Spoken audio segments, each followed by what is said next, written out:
एक मुट्ठी भर नमक, क्या यह पूरे ब्रिटिश साम्राज्य की नींव हिला सकता है? आज के जमाने में यह सवाल भले ही छोटा लगता हो, लेकिन 1930 में नमक एक ऐसे कानून का हिस्सा बन चुका था जो पूरे भारत के नागरिकों के जीवन पर प्रभाव डालने वाला था। यह कहानी है दांडी मार्च की, एक ऐसा सत्याग्रह जिसने ब्रिटिश साम्राज्य के खिलाफ भारत की आजादी की लड़ाई को एक नए मोड़ पे लाके खड़ा कर दिया। नमस्कार देवियों सज्जनों, मैं हूं निखिल कुमार और आप देख रहे हैं चैनल 6 नेटवर्क। और आज हम बात करेंगे दांडी मार्च के बारे में। ब्रिटिश सरकार ने सॉल्ट लॉ बनाकर भारतीयों के जख्मों पर नमक छिड़कने का काम किया। इस कानून के तहत भारत के वासी अपने ही भूमि पर नमक नहीं बना सकते। अगर उन्हें नमक चाहिए, या तो वो ब्रिटिश सरकार से खरीदेंगे या तो उन्हें सजा मिलेगी। सोचिए, एक ऐसी चीज जो इंसानी जीवन के लिए बेहद जरूरी है, उस पे भी एक विदेशी सरकार ने अपना हक जमा लिया। गांधी जी को यह बात बिल्कुल मंजूर नहीं थी और उन्होंने इसके खिलाफ के बड़े कदम उठाए। 12 मार्च 1930 सुबह का वक्त था और साबरमती आश्रम गुजरात से निकल चुके थे कुल 78 सत्याग्रही एक लंबे और कठिन सफर पर। मंजिल थी दांडी, एक छोटा सा गांव जो कुल 240 मील दूर था। यह कोई आम यात्रा नहीं थी, यह यात्रा एक प्रतीक थी कि अब भारत ब्रिटिश हुकूमत की गुलामी बर्दाश्त नहीं करेगा। जैसे जैसे ये दांडी मार्च आगे बढ़ती गई, लोग इसके साथ जुड़ने लगे, लोगों में उत्साह बढ़ने लगा, लोगों में जोश बढ़ने लगा। कभी कोई उन्हें पानी पिलाता तो कभी उनके लिए रात में सोने की व्यवस्था की जाती। यह दर्शाता है कि उस समय दांडी मार्च के साथ साथ पूरा भारत जाग रहा था। ब्रिटिश सरकार इस यात्रा को एक छोटी सी यात्रा समझ रही थी। उन्हें लगा यह ज्यादा बड़ा खतरा नहीं होगा, लेकिन जिस बात से वो वंचित थे, ये अहिंसावादी विरोध अब लहर से बढ़कर एक तूफान की शक्ल लेने वाला था। ब्रिटिश सरकार घबरा गई।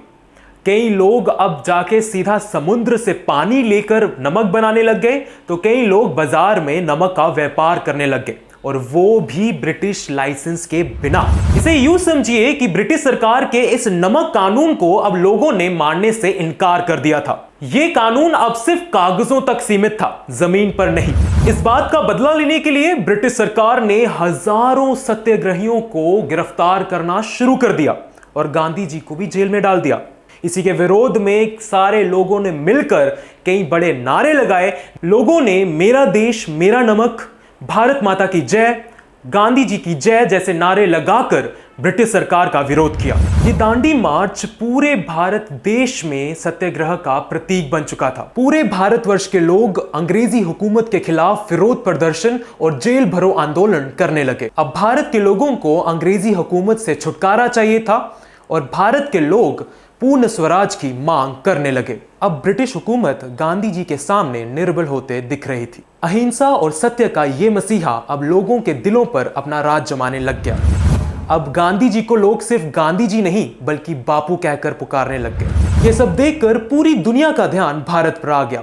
लंदन, अमेरिका, रूस, फ्रांस के बड़े बड़े अखबारों में दांडी यात्रा की चर्चा होने लग गई। महात्मा गांधी, जिसे अब लोग बापू कहकर पुकार रहे थे, वह पूरे विश्व में सत्याग्रह का प्रतीक बन चुके थे। अब वो दिन आ गया जब हजारों की भीड़ में सत्याग्रही दांडी के तट पर पहुंच चुके थे। यह दिन था 6 अप्रैल 1930 का, जिसे भारत के इतिहास में सुनहरे अक्षरों में लिखा गया। गांधी जी और उनके सत्याग्रही दांडी के तट पर पहुंच गए। सुबह का वक्त था, सूरज की रोशनी नमकीन हवाओं में फैल रही थी। गांधी जी ने वहां जमीन से एक मुट्ठी भर नमक उठाया। आज भले ही ये बात आपको आम लगती हो, लेकिन उस समय ये ब्रिटिश हुकूमत का खुलकर विरोध था। तो सोचिए, एक छोटी सी चीज भी अगर सही उद्देश्य और सही समय के साथ की जाए तो वह इतिहास का बड़ा हिस्सा बन सकती है। अब मेरा सवाल आपसे है, क्या आप कुछ ऐसा कर सकते हैं जो आपके लिए और आपके समाज के लिए एक बड़ी सीख बन सके? इसी के साथ आपको हर बार एक सच्ची और मनोरंजक घटनाएं सुनाने के लिए आप अपना प्यार और आशीर्वाद हम पर बनाए रखिए। So please like, share, subscribe and follow कीजिए YouTube channel, Instagram account, Facebook page और एक्स हैंडल पर। और ताज़ा खबरें पढ़िए हमारे न्यूज़ पोर्टल channel6network.com पर।